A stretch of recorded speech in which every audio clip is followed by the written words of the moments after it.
once you've created that record, it gives you two options. Either you want to jump in straight away, create a code, or whether you want to go into the CRM section and manage the activities, such as sending emails and stuff like that. At this point, let's just assume your sales rep is in their house. They want to create a code. They just simply click on create code. So on this, they would have iPads, and this is just obviously a web-based browser. Is that right? They would just use Chrome, or I'm assuming Chrome, and they would just bring this up in Chrome. Is that correct? Correct. Either Chrome or Edge would do. Even latest version of Safari would do. They do have app shortcuts, but those are not specifically designed apps. Those are shortcut apps. So once they click on that, it'll bring them to this particular code screen. Now, this is designed specifically for an iPad screen size. That does not stop you from using an iPhone. However, if you're using on an iPhone, there's a bit of a pinch in, zoom in involved. So how this works is each of this tab, what you see, has a calculation algorithm behind it, depending on the product range. Our concept is we want to keep everything, no matter how sophisticated the calculation is, it has to be in one single line. So that's why you see this one single line. So let's say that line can be as long as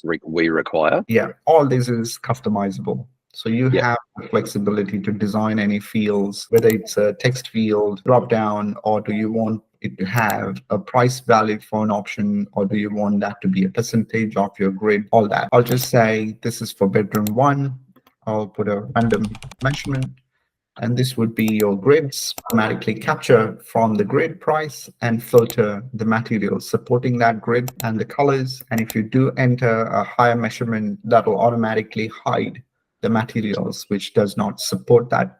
Let's say I entered 4,000, automatically hide the selection. So you can't make a human error. And I'll select all these options. Some of these currently we have left it open, but it can be customized for mandatory fields if you want to. And then I'll just say 10 items.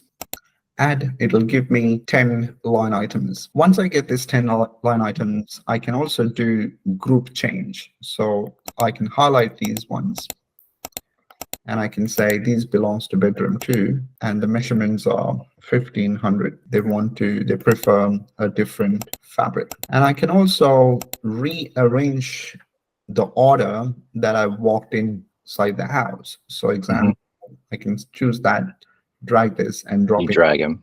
Yep. All that you can do as well.